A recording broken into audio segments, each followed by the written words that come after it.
70% of public defenders' offices reported that they were struggling to come up with the funding needed to provide adequate defense services to poor people. By last March, the problem was so bad that Attorney General Eric Holder declared the public defense system to be in a state of crisis. So, and that's your constitutional right. Yes? Yes, it's your constitutional right for you to provide you with an attorney. That's right. But not necessarily a good one or that's one right. that's when not you, overburdened. Exactly. When you are provided with an attorney, man, I only got so much funds that I can use.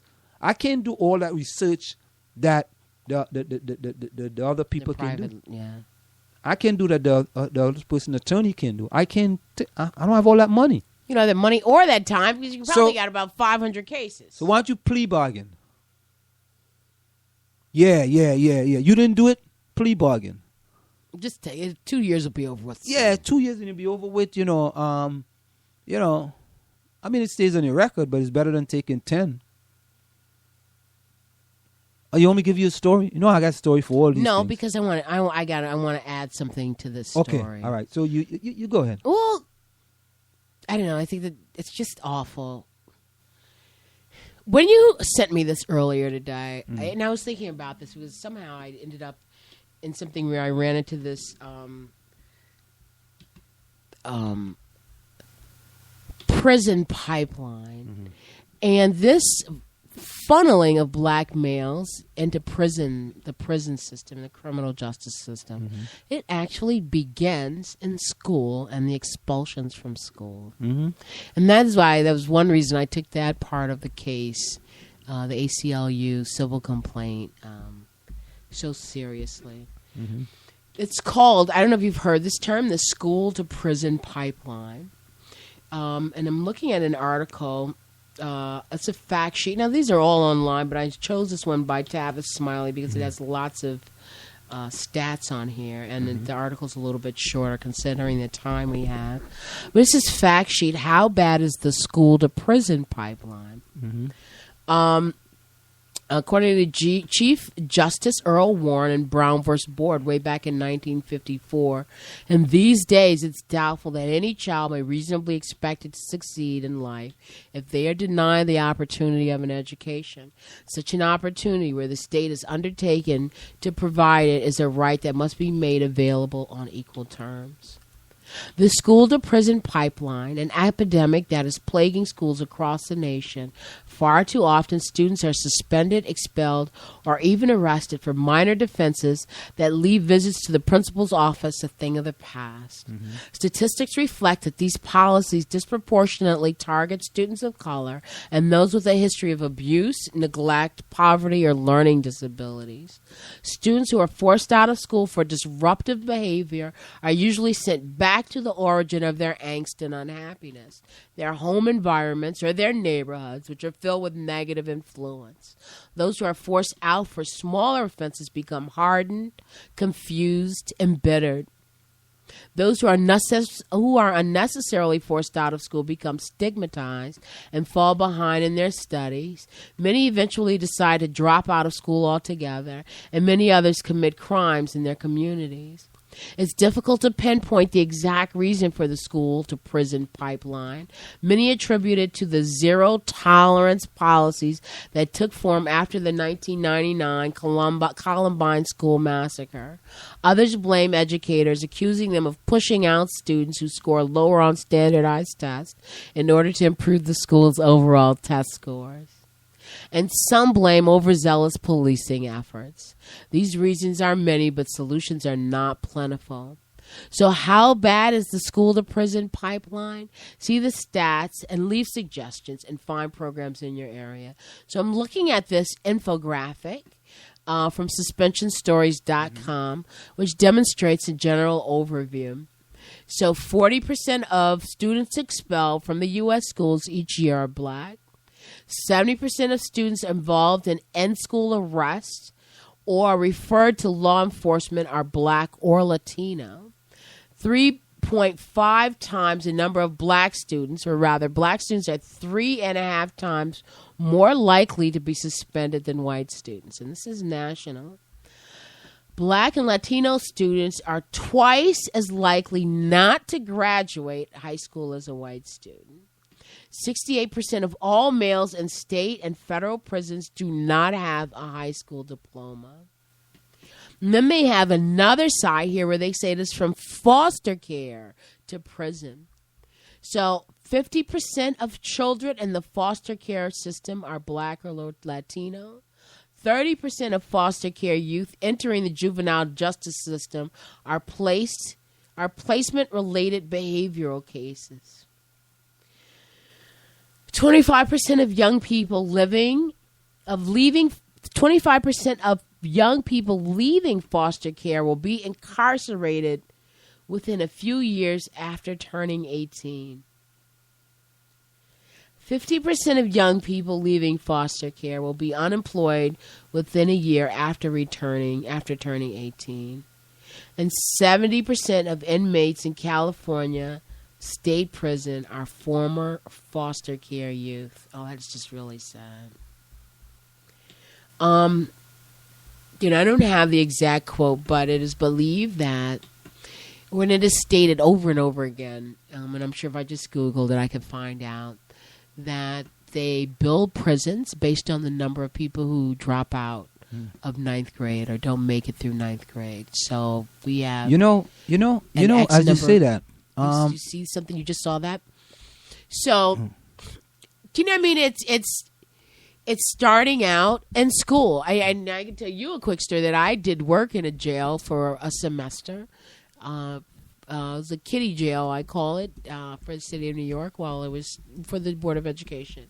And, of course, they have some educational facilities. I was setting up computer labs in these different places. And one of the things in the software I installed would test the students' literacy and what they called numeracy at the time. But I'm looking at another, literate in numbers. But at any rate, and most of the kids who came in, and these were people who were waiting to be adjudicated and sent upstate, read at a second grade level. So where it's starting out at, it's starting early, and it starts at school. Somewhere there of development must have been arrested at second or third grade. I guess they became disruptive while they were in school, got thrown out of school enough, and immediately pipelined into a penal system. As you said that, there was an article in the Atlanta Black Star. 12 mainstream corporations benefiting from the prison industrial complex. Of course. You think you want to name one from the article? Oh, what, corporations that are... 12 mainstream corporations benefiting from the prison industrial complex. Are they the kind of corporations that are paying cheap labor to prisoners? No, food companies. Ah. Fast food. Don't tell me McDonald's is one of them. There you go. Absolutely. Prison labor in the United States is referred to as insourcing. Under the Work Opportunity Tax Credit, WOTC, employers receive a tax credit of $2,400 for every work-release inmates they employed as a reward for hiring risky target groups. While they're in prison? No, work-release inmates. Okay, all right. They receive a tax credit of $2,400. Okay. For every work-release inmate they employ as reward for hiring risky target groups. The workers are not only cheap labor, but they are considered easier to control. They also tend to be African-American males. We just prove the point that we was just talking about, the 33 and a third percent, right? Yes. Companies are free to avoid providing benefits like health insurance or sick days. They also don't need to worry about unions, demand for vacation time, raises, or family issues. According to the Left Business Observer, the federal prison industry produces 100% of all military helmets, war supplies, and other equipment. The workers supply 98% of the entire market for equipment assembly services, 93% of paint and paintbrushes, 92% of stove assembly, 46% of body armor, 36% of home appliance, 30% of headphones, microphones, speakers, and 21% of office furniture. Stop. So you're saying that within prison, They produce the things. these are the things that are being produced. Yeah. Okay. Yeah. Mm-hmm. Airplane parts, medical supplies, and much more. Prisoners are even raising seeing-eye dogs for blind people.